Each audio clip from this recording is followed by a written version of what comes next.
છોટાઉદેપુર જિલ્લાના બોડેલી તાલુકાના જબુ ગામથી નસવાડી તાલુકાના ધામસિયા સુધી ફોરલેન હાઈવે બનાવવા માટે 3000 જેટલા વૃક્ષોનું નિકંદન કાઢવામાં આવી રહ્યું છે, જ્યારે નવા વૃક્ષો વાવવા માટે કોઈ આયોજન કરવામાં આવ્યું નથી। है तो 10-20 मीटर दोनों तरफ के हिसाब से बनेंगे। इसका 20 मीटर चौड़ाई रहेगा रोड का कम से। जितना हम लोग यहाँ पेड़ काटेंगे ना, इसका 3 गुना पेड़ लगा रहे हैं दूसरे जगह। कहाँ पे लगा रहे हो? वो तो NHI डिसाइड करेगी ना उसका, वो तो NHI कर रही है उसके लिए।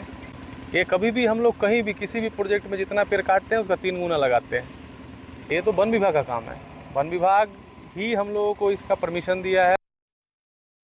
2000 જેટલા વૃક્ષો રોડની સાઈડમાં આવે છે તેનું નિકંદન કરવામાં આવી રહ્યું છે, જ્યારે વન વિભાગ દ્વારા આ વૃક્ષો કાપવાની મંજૂરી આપવામાં આવી હોવાનું જાણવા મળી રહ્યું છે।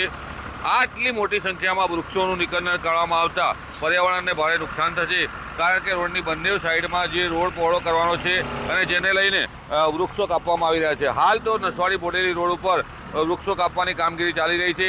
ફોરલેન રોડ બનાવવા માટે જે વૃક્ષો કાપવામાં આવી રહ્યા છે તેની સામે નવા વૃક્ષો ઉગાડવામાં નથી આવ્યા, તે પહેલાં જ કાપવામાં આવી રહ્યા છે, એટલે પર્યાવરણને ભારે નુકસાન થવાની ભીતિ છે। Rafiq Dhaniwala, GS TV, Chhota Udepur.